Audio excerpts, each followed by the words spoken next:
We lived 2 blocks from the hospital and we couldn't get there because of the water. That's when we realized that we were in deep trouble. Nobody knew where anybody was at, so It was a dramatic experience. You had no cell phones, to call anybody. You had, it was just crazy. Went to the nursing home, not realizing how much damage water can do. And it amazed me how water can move pianos and organs out of a chapel into another room totally, like nothing. It just got more severe and more severe, and then it became the blizzard and the snow and ice and all of that.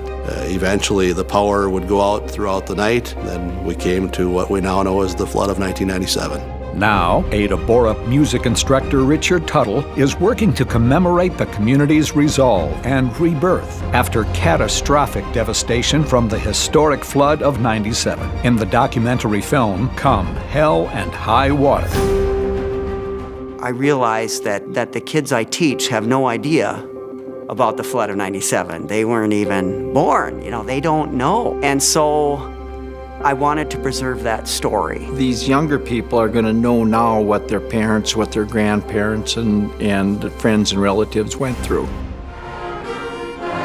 A surprisingly young and talented music composer captures the scope of the flood's devastation and impact through an original film score, which will accompany the documentary. Now, why would I choose a 14-year-old? I'd been hearing about Carl. When I was thinking of this project, I was like, I want to find somebody from the Red River Valley to do it. Anyway, I ended up checking out some of his stuff. I'm like, boy, this kid's really good. He's writing for symphonies.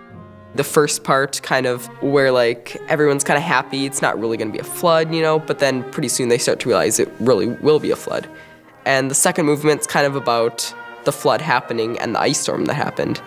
And then the third movement is about what happened afterwards, the feelings, the emotions afterwards.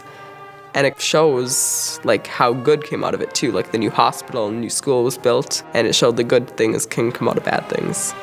In a recent performance by the Ada Borup High School Band, residents of Ada were treated to a preview of the first 2 movements of this original score.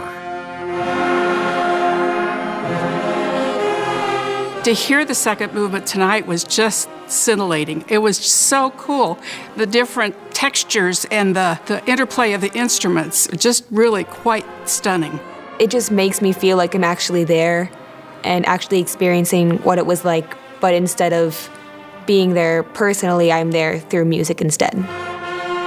As a way of showing gratitude to all those who helped during the flood of '97, the general public is invited to a performance of the entire musical composition to be accompanied by a multimedia presentation of flood images. This concert will be held on May 10th, 2017 in the Ada Borup High School Auditorium.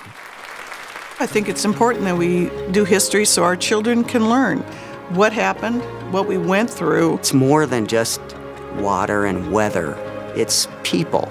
And there's countless people they were ordinary people doing amazing things. This is a story about people, and it's our story.